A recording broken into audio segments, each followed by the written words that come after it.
नमस्कार, आदाब, सत श्री अकाल दोस्तों। मैं शुभम पांडे आज आप सबका फिर आपके अपने चैनल डेफिनेट क्लासेस पे स्वागत करता हूँ। कल तक की बात में हम लोगों ने देख लिया है कि इस्लाम धर्म क्या होता है और ये बात क्यों आई, क्योंकि दोस्तों मिडवल इंडिया की हम लोगों ने शुरुआत कर दी है। और आपको जैसा पता है कि मिडवल इंडिया में कौन सा शासन चलेगा, मुस्लिम रूल चलेगा। यानी किसका रूल चलेगा, मुस्लिम रूल चलेगा। कौन सा शासन चलेगा, मुसलमानों का शासन चलेगा। ठीक, इसी के तहत हम लोगों ने क्या देखा था, इस्लाम धर्म को पहले समझा था। ठीक, अब हम लोग आगे बढ़ने की कोशिश करेंगे। और जैसे ही मैंने आपको बताया था कि मिडवल इंडिया की शुरुआत की अगर बात की जाए तो ये कब से कब तक हुआ था दोस्तों, 712 एडी में इसकी शुरुआत हो गई थी। और ये कब से कब तक चलेगा, 1707 एडी तक चलेगा। अब देखिए, अगर हम आगे बढ़ने की इसमें कोशिश करें, ठीक, तो एक बात ये हुई थी कि जितने भी खलीफा लोग थे, उन लोगों ने ये अब डिसाइड कर लिया था कि अब हर देशों में, सऊदी अरेबिया से हर देशों में लोगों को भेजा जाएगा और इस धर्म का प्रचार प्रसार किया जाएगा। और इसी के तहत क्या हुआ, इंडिया को भी टारगेट बनाया जा रहा था कि इंडिया में भी प्रचार प्रसार इसका किया जाएगा। और एक बात यहाँ पे मैं आपको ये बताना चाहूँगा कि इंडिया में घुसने का रास्ता, इंडिया में जाने का रास्ता, अंदर आने का रास्ता क्या था, सिंध था। और ये वही सिंध है जो अब कहाँ पे है, पाकिस्तान में है। यानी पंजाब का वह हिस्सा जो अब पाकिस्तान में चला गया है, वही उस समय क्या कहलाता था, सिंध कहलाता था। और एक मात्र ऐसी जगह थी जहाँ से भारत में एंट्री ली जा सकती थी, हिंदुस्तान में आया जा सकता था। इसी सिंध का एक राजा हुआ करता था दोस्तों, जिसका नाम क्या था, दाहिर। ठीक, यानी रूलर हुआ करता था और ये हिंदू रूलर था। ठीक, और जो दाहिर ने अपनी कैपिटल यानी सिंध की कैपिटल को क्या बना रखा था, देवल को सिंध की कैपिटल बना रखा था। यानी दाहिर की अगर कैपिटल पूछी जाए तो क्या थी, देवल थी। यानी सिंध जो था, इसको रूल कौन करता था, दाहिर करता था। और सिंध का जो कैपिटल था वो क्या था, देवल था। और यहीं देवल पे एक बंदरगाह हुआ करता था, यानी देवल सी पोर्ट। बंदरगाह आप सबको पता है, एक ऐसी जगह जहाँ पे क्या है, समुद्री जहाज आके रुकती हैं। ठीक, तो देवल में ही एक देवल सी पोर्ट हुआ करता था, देवल बंदरगाह हुआ करता था। वहीं पे जितनी भी अरेबियन साइड से यानी अरबी साइड से जितनी भी पानी की जहाज़ें जाती थी, जो सामान ले जाने के काम आती थी, यहाँ पे रुकती थी। ठीक है, भारत में यहाँ आके रुकती थी।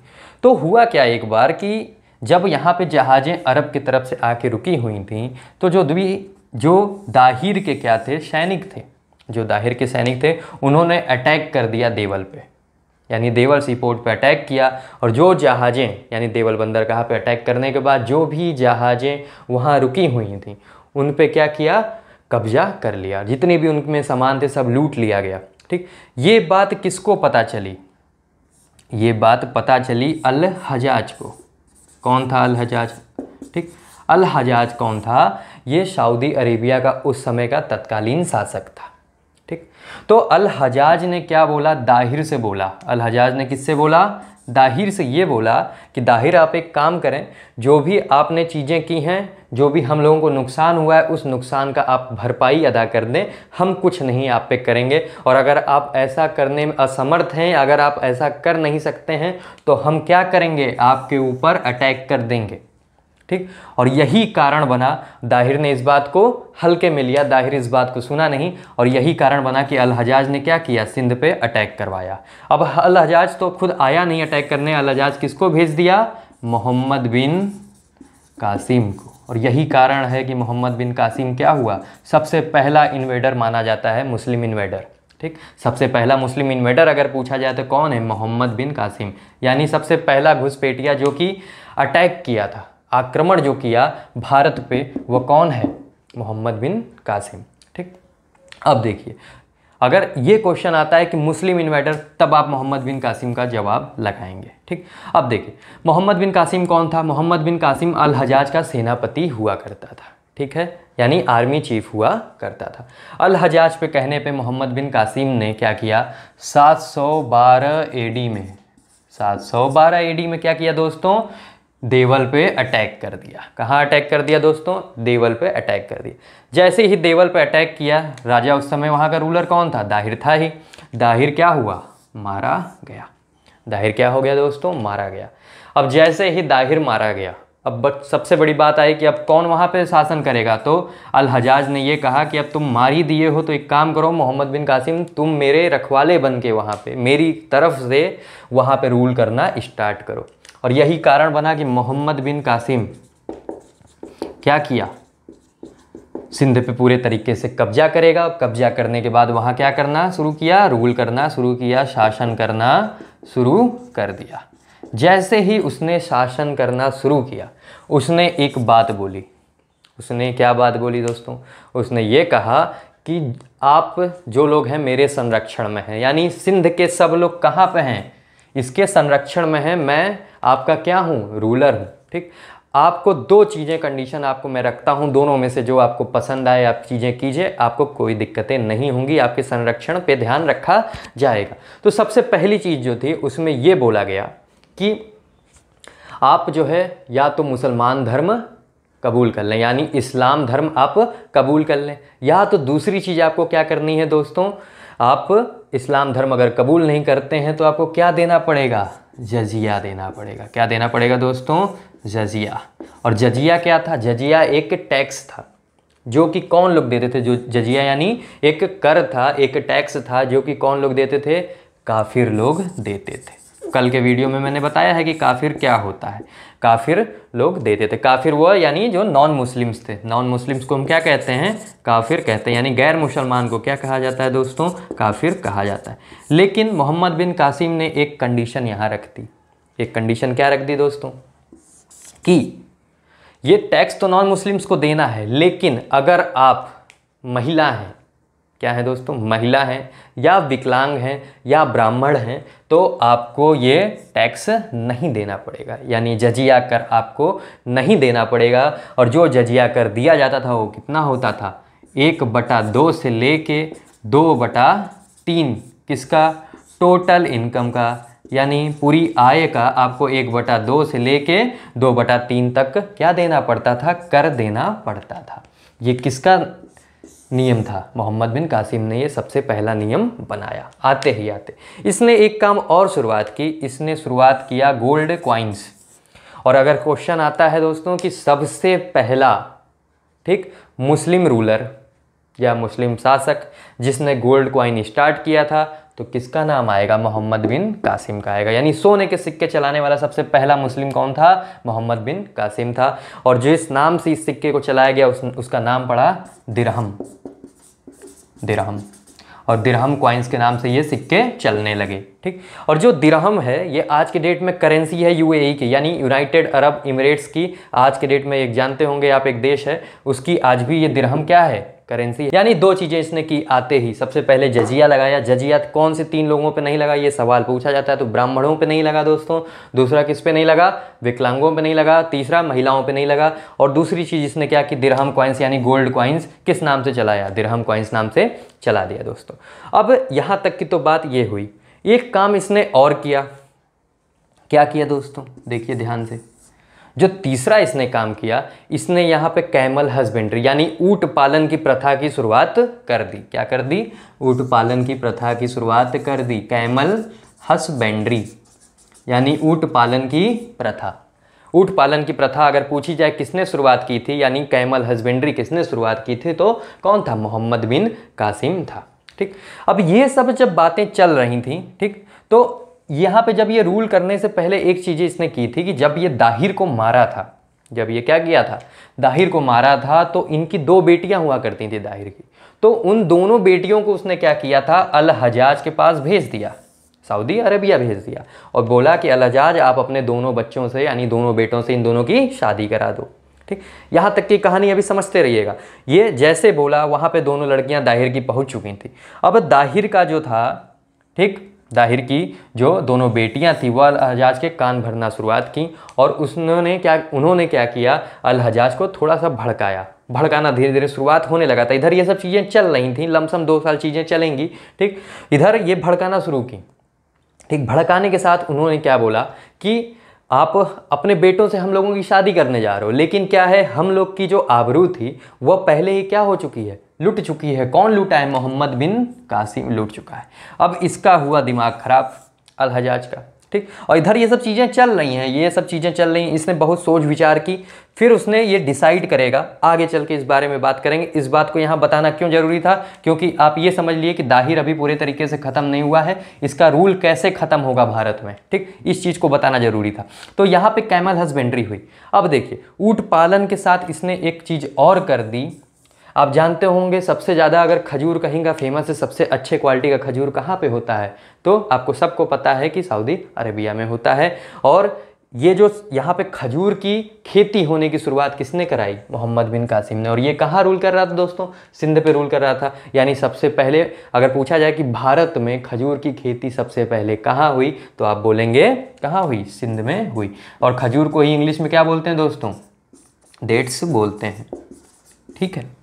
तो यहाँ तक मेरे समझ से आपको कोई दिक्कत नहीं होगी। इसने देखिए 4 चीज़ें की मेन जो भी आपकी चीज़ें, पहले सबसे पहले जजिया लगाया, जो कि किसको देना होता था, नॉन मुस्लिम्स को देना होता था। कितना देना होता है, 1/2 से लेकर 2/3 टोटल इनकम का, पूरी आय का, ठीक। और जो नहीं देते थे उनमें 3 लोग थे, यानी काफिरों में 3 लोगों को छूट थी, ठीक। कौन से 3 लोग थे, महिलाएं, विकलांग और ब्राह्मण। फिर इसने एक गोल्ड कॉइन शुरुआत की जिसका नाम इसने रखा दिरहम के सिक्के नाम से फेमस हुआ। इसने ऊँट पालन की प्रथा शुरुआत कर दी, इसने खजूर की खेती शुरुआत कर दी। और अगर ये सवाल आता है, ध्यान से देखिएगा, सवाल क्या आता है कि एटलस यानी मानचित्रावली, आप जानते होंगे एटलस क्या होता है। ज्योग्राफी में एटलस के बिना हम लोग क्या है, एक तरीके से मैपिंग जो हुआ सब आप एटलस ही के थ्रू समझते हैं, एटलस आप अच्छे से जानते हैं। अगर एटलस की बात की जाए तो सबसे पहले इसको बनाने वाले कौन थे, अरेबियंस थे, अरब के लोग हुआ करते थे, ठीक। और इसने एक चीज़ और की दोस्तों, ठीक, क्या किया, इसने 2 बुकों को ट्रांसलेट करा दिया, 2 बुकों को अरबिक लैंग्वेज में ट्रांसलेट करा दिया। एक बुक तो उसमें ऐसी है दोस्तों कि जो कि क्या है, विश्व में दूसरे नंबर की फेमस बुक है। सबसे प्रचलित बुक जो है वो आपकी कौन सी बुक है, दूसरे नंबर की है आपकी, देखिए, पंचतंत्र,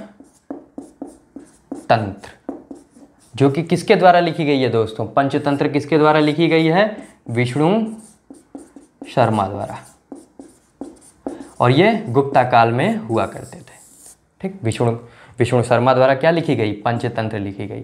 तो मोहम्मद बिन कासिम ने क्या किया दोस्तों, पंचतंत्र को भी ट्रांसलेट कराया, किस लैंग्वेज में, अरबिक लैंग्वेज में ट्रांसलेट कराया। और जिस अरबिक लैंग्वेज में इसने ट्रांसलेट जब कराया तो इस बुक का नाम बदल के ही, इसी बुक का नाम बदल के इसने क्या रख दिया, कालीला वादी मना, कालीला वादी मना, ठीक है। चलिए, तो पंचतंत्र अगर पूछा जाए कि पंचतंत्र जो किताब है किसने लिखी, तो आप बोलेंगे विष्णु शर्मा ने लिखी, ठीक। कब लिखी, गुप्ता पीरियड में लिखी, गुप्ता काल में लिखी, ठीक। और इस लैंग्वेज को यानी अरबिक लैंग्वेज में इसी किताब को क्या कहते हैं, काली वादी मना कहते हैं। एक किताब और इसने कन्वर्ट कराई, ठीक, अरबिक लैंग्वेज में, जो कि क्या नाम था उसका, चरक संहिता। क्या नाम था दोस्तों, चरक संहिता। और ये किसके द्वारा रचित थी, ये किसके द्वारा लिखी गई थी, ये लिखी गई थी चरक द्वारा। अब ये चरक कौन थे, चरक जो थे ये वैद हुआ करते थे, राजवैद हुआ करते थे राजा कनिष्क के, कुषाण वंश का राजा हुआ करता था, महान राजा हुआ करता था राजा कनिष्क, उसके ये क्या हुआ करते थे, राजवैद हुआ करते थे। तो ये जो चरक थे इन्होंने 1st सेंचुरी में ही यानी पहली शताब्दी में ही क्या की थी, चरक संहिता लिख दी थी। और ये जो अभी हम लोग बात कर रहे हैं ये कौन सी शताब्दी चल रही है दोस्तों, ये 8th सेंचुरी चल रही है, 8वीं शताब्दी चल रही है। यानी 8वीं शताब्दी में चरक संहिता को क्या किया गया, अरबिक लैंग्वेज में चेंज कर दिया गया। चरक संहिता कौन लिखा था, चरक ने लिखा था। और ये कौन थे, एक चिकित्सक हुआ करते थे, एक राजवैद हुआ करते थे, राजा कनिष्क। तो यहाँ तक मेरे समझ से आपको कोई दिक्कत नहीं होगी दोस्तों। यहाँ तक ये हम लोगों में बातों ने ये समझा कि इसने क्या किया, पंचतंत्र को काली वादी मना नाम से चेंज करा दिया, जो कि किसके द्वारा लिखी गई थी, विष्णु शर्मा द्वारा। और ये विश्व की दूसरी सबसे प्रसिद्ध पुस्तक है। सबसे पहली जो है वो कौन सी है, बाइबल है। और फिर इसने क्या किया, चरक संहिता को उसी नाम से, अरबिक लैंग्वेज में भी चरक संहिता ही नाम है, ठीक, जो कि चरक द्वारा लिखी गई है, उसको भी अरबी लैंग्वेज में कन्वर्ट करा दिया। तो यहाँ तक की बातों में मेरे समझ से आपको कोई दिक्कत नहीं होगी दोस्तों। और इसने एक काम और किया, या ये बोला जाए कि जो मानसून शब्द है, जो हम लोग मानसून शब्द सुनते हैं आजकल, अक्सर आप न्यूज़ चैनल में सुन लेते होंगे, आप लोग खुद ही सुनते होंगे कि मानसून बन रहा है, ठीक। यानी ये जो मानसून शब्द है ये कहाँ का शब्द है? ये अरेबिक लैंग्वेज का शब्द है, अरबी भाषा का शब्द है। ये खासकर ये सवाल आपको कहाँ देखने को मिल जाता है? हिंदी लैंग्वेज में मानसून लिखा रहेगा और पूछ दिया जाता है कि ये मानसून किस लैंग्वेज का शब्द है, तो आप बोलेंगे अरबी भाषा का शब्द है, यानी अरेबिक लैंग्वेज का शब्द है। तो ये ओवरऑल रही किसके बारे में बात दोस्तों? मोहम्मद बिन कासिम के बारे में। अभी आपको मैंने जब इसको बारे में बता रहा था तो मैंने बताया था कि दोनों बेटियों को क्या किया था, किसके पास भेज दिया था? अल हज्जाज के पास भेज दिया था, ठीक। तो यहाँ पे इसको लोग भड़काना शुरू कर दी थी, जो दोनों लड़कियां थी वो अल हज्जाज को भड़काना शुरू कर दी थी। इसी के चलते हुए 714 एडी में, ठीक, जब 714 एडी में पूरा एकदम भड़क चुका था अल हज्जाज, तो इसने तुरंत आदेश भिजवाया। किसके पास आदेश भिजवाया? मोहम्मद बिन कासिम के पास, कि एक काम करो, तुम आ जाओ कहाँ पे? Saudi Arabia. कहाँ आ जाओ? सऊदी अरेबिया आ जाओ, और तुमसे कुछ बातें करनी है हमें। सऊदी अरेबिया ये क्या हुआ? 714 एडी पहुंच गया मोहम्मद बिन कासिम। यानी अगर मोहम्मद बिन कासिम के काल की बात की जाए कि कब से कब तक चला, तो 712 एडी से 714 एडी, 2 साल ये कहाँ पे रहा? भारत में रहा, ठीक। और ये हमारे इतिहास के लिए काफ़ी चेंजेबल पर्सन साबित हुआ, यानी हमारे इतिहास को काफ़ी इसने चेंज किया, काफ़ी इफेक्ट किया। कुछ इतिहासकार तो यहाँ तक भी कहे हैं कि अगर दाहिर नहीं होता तो हम लोग का देश आज गुलाम नहीं होता, ठीक। ये बातें क्यों कही गई? क्योंकि दाहिर जो था, जो देवल का राजा, अभी मैंने जैसे बताया, अगर उसने कब्जा नहीं किया होता, उसने अल हज्जाज की बात मान ली होती, तो अल हज्जाज ना मोहम्मद बिन कासिम को भेजता, ना इतनी सारी चीज़ें हुई होती, और ना हम लोग के इतिहास क्या होता? चेंज होता, और ना मुस्लिम रूल इंडिया में आता, ठीक। तो मोहम्मद बिन कासिम को अल हज्जाज ने अपने पास बुला लिया, ठीक। अब बुलाया तो मोहम्मद बिन कासिम से अल हज्जाज ने ये कहा कि एक बात बताओ, जो ये दोनों लड़कियां बातें बोल रही हैं दाहिर की, ये बात सही है? तो कुछ इतिहासकार का ये कहना था कि जैसे इसने अल हज्जाज ने ये बात बोली, मोहम्मद बिन कासिम ने क्या किया? अपना सर धड़ से अलग कर दिया और तुरंत वहाँ पे ख़त्म हो गया वो, यानी खुद को अपना सर जो है खुद काट लिया। और कुछ इतिहासकार ये कहते हैं कि अल हज्जाज ने जब उसको अपने पास बुलाया तो वहाँ उसको कैपिटल पनिशमेंट दे दी, यानी मृत्युदंड दे दिया। और ये सब जो पूरा टॉपिक है, यही हम लोग इतिहास में किस नाम से पढ़ते हैं दोस्तों? जो अभी हम लोगों ने बात की, इसी को पढ़ते हैं हम लोग। इंग्लिश में इसको बोला जाता है अरेबियन इन्वेजन इन इंडिया, ठीक। और हिंदी में कहा जाता है भारत पर अरबियों का आक्रमण। भारत पर अरबियों का आक्रमण की जब भी बात आएगी तो 712 एडी में आक्रमण होगा। कौन करेगा आक्रमण? मोहम्मद बिन कासिम करेगा। और कब ये भारत से चला जाएगा? 714 एडी। और जो मेन मुख्य बातें इसने की, यानी अगर ये सवाल आता है कि पहला मुस्लिम इन्वेडर, सफल मुस्लिम इन्वेडर यानी सफल मुस्लिम आक्रमणकारी कौन था, तो मोहम्मद बिन कासिम था। अगर ये पूछा जाए कि खजूर की खेती किसने शुरुआत कराई, तो मोहम्मद बिन कासिम ने शुरुआत कराई। अगर ये पूछ दिया जाए कि मानसून शब्द कहाँ का है, तो आप बोलेंगे अरबिक लैंग्वेज का शब्द है। और अगर ये पूछ दिया जाए कि जो एटलस है, मानव चित्रावली है, ये किसकी देन है, ये किसने बनवाई सबसे पहले, तो ये कौन था? अरबी लोगों ने इसको यूज किया सबसे पहले। मोहम्मद बिन कासिम ने कौन से सिक्के चलाए? दिरहम कॉइन्स चलाए, यानी सोने के सिक्के चलाए, जिसका नाम क्या पड़ा? दिरहम कॉइन्स। दिरहम नाम की करेंसी आज भी यूएई में, यूनाइटेड अरब इमिरेट्स में आज भी यूज की जाती है। आज भी वहाँ की करेंसी का नाम दिरहम ही है, ठीक। तो इन बातों को अगर ध्यान दिया जाए तो ये सब मोहम्मद बिन कासिम ने किया। मोहम्मद बिन कासिम ने 2 किताबों को चेंज भी करा दिया अपनी लैंग्वेज में। पहली जो किताब हुआ करती थी उसका नाम क्या था? चरक संहिता, जो चरक द्वारा लिखी हुई थी, उसको भी उसने चेंज करा दिया। और जो दूसरी किताब थी जो कि पंचतंत्र, जो कि विश्व की सबसे दूसरे नंबर की प्रसिद्ध किताब है, पहली आपकी कौन सी है? बाइबल है दोस्तों। दूसरी जो सबसे प्रसिद्ध किताब है उसको भी इसने क्या कर दिया? चेंज करा दिया, और उसका नाम पड़ा काली वादी मना। तो ये ओवरऑल अगर ये सवाल आते हैं, ठीक, तो आप किसका नाम लेंगे? मोहम्मद बिन कासिम। 2 काम इसने और कराए जो अभी मैंने 2 नहीं बोले हैं, और ये बताए हैं आपको यहाँ पे 2। पहला ये ऊंट पालन की प्रथा इसी ने शुरुआत कराई, और दूसरी बात इसने अरबी घोड़े, अरब से आए हुए घोड़े कौन ले आने वाला इंसान है? मोहम्मद बिन कासिम। अरबी घोड़े कौन लाएगा भारत में? मोहम्मद बिन कासिम लाएगा। अच्छा, एक बात और इतिहासकारों ने कही है कि जो हमारे देश में, देश की कुछ परिस्थितियां ऐसी थीं जिसके कारण से ये सब दिक्कतें पैदा हुई, ठीक। और मिडवल इंडिया पूरे तरीके से आपका क्या हो गया? मुस्लिम रूल हो गया। देखिए, इनमें 2 इतिहासकार कारण बताते हैं। पहली बात उन्होंने बताई कि यहाँ के लोगों में यूनिटी नहीं थी, ठीक, यहाँ के लोगों में यूनिटी नहीं थी। दूसरी बात क्या दोस्तों, कि यहाँ जो राजा हुआ करते थे, ये माना जाता था कि जिसके पास जितनी सारी हाथियाँ वो उतना शक्तिशाली राजा, उतना शक्तिशाली वो राजा हुआ करता था, उतना शक्तिशाली उसको माना जाता था। क्यों ऐसा? क्योंकि जब युद्ध हुआ करता था तो वह राजा क्या किया करते थे, अपने हाथियों से ही लोगों को क्या किया करते थे, कुचलवा दिया करते थे। ठीक, तो इसी कारण से ये बोला गया कि इतिहासकारों का ये कहना था कि ये जो दो चीज़ें थी यही मेन फैक्टर बना। अब ये मेन फैक्टर क्यों बना, इस बात को थोड़ा पे हम लोग गौर करने की कोशिश करेंगे। यूनिटी थी नहीं, लोग एक दूसरे में समंजस बना के रखते नहीं थे, अपने में ही लड़ रहे थे, कट रहे थे, मर रहे थे। ठीक, दूसरी बात, जो अपनी सबसे ताकतवर चीज़ समझते थे, तब से इनके लिए क्या हुई, हानिकारक चीज़ उपलब्ध हुई, हानिकारक चीज़ इनके सामने बन के वही उभरी। ठीक, अब हुआ क्या, जो हाथी हुआ करती थी, आप जानते हैं काफ़ी वजन उनका भारी होता है, उसको हिलने डुलने में, घूमने फिरने में ही काफ़ी टाइम लग जाता है। ठीक, लेकिन क्या होता था, अरबी घोड़े जो होते हैं फुर्तीले होते हैं, काफ़ी चुस्त होते हैं, काफ़ी फुर्तीले होते हैं। तो जो राजा हुआ करता था, जो अरब से आए थे ये लोग, ठीक, इन्होंने क्या किया, जो अरेबियंस आए, जो भी मुस्लिम इन्वेडर आएंगे, वो क्या करेंगे, घोड़े का इस्तेमाल करेंगे और यहाँ के राजा हाथियों का इस्तेमाल करेंगे। और हाथी जब तक 360 डिग्री घूमता रहा तब तक ये क्या होते थे, अरबी राजा जो हुआ करते थे, अरब के जो शासक हुआ करेंगे, या बाहर के जितने भी अभी हम लोग शासक पढ़ेंगे, तर्किस के बारे में पढ़ेंगे, या जो भी चीज़ों को पढ़ेंगे, जो भी मुस्लिम इन्वेडर आएंगे या जो भी अटैक होंगे, तो वो घोड़े का इस्तेमाल करते थे। उसी के चलते हुए क्या होता था, यहाँ के लोग मारे जाने लगे। हाथियाँ क्या होने लगी, हाथियाँ भाग नहीं पाती थी, घोड़े से दौड़ा के ही उनको पकड़ लिया जाता। जब तक हाथी 360 डिग्री घूमता है तब तक घोड़ा उनको मार के चला जाता था, घोड़े पे बैठा इंसान उनको मार के चला जाता था। तो ये दो मेन रीजन हुए हम लोग के गुलाम होने के।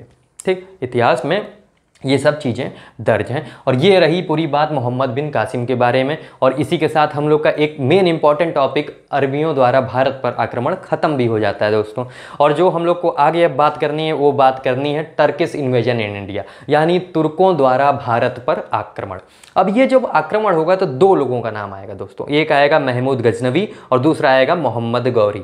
और इन्होंने जैसे इन्होंने बहुत सारी चीज़ें चेंजेस की, वैसे ही उन दोनों ने भी बहुत सारी चीज़ें चेंजेस की। उन लोगों ने भी क्या किया, बहुत सारे चीज़ों को लूटपाट किया। यहाँ के सबसे ज़्यादा अगर लूट मचाने की बात आएगी तो उन्हीं सबका नाम सामने भी आएगा। और इस चीज़ को हम लोग कल के वीडियो में आगे कंटिन्यू करने वाले हैं। कल हम लोग टर्किश इन्वेजन इन इंडिया पढ़ेंगे दोस्तों। अभी हम लोग की बात हो गई अरेबिक इन्वेजन इन इंडिया, और इसी के साथ मैं वीडियो को विराम भी देना चाहूँगा। और आपसे यही कहूँगा कि अगर आपको वीडियो पसंद आ रहा है तो लाइक करें, शेयर करें और चैनल को ज़्यादा से ज़्यादा लोगों तक पहुँचाएं, ताकि जिसको इसकी ज़रूरत है उनके तक ये बात पहुँच सके। इसी के साथ मैं वीडियो को विराम देता हूँ दोस्तों, धन्यवाद।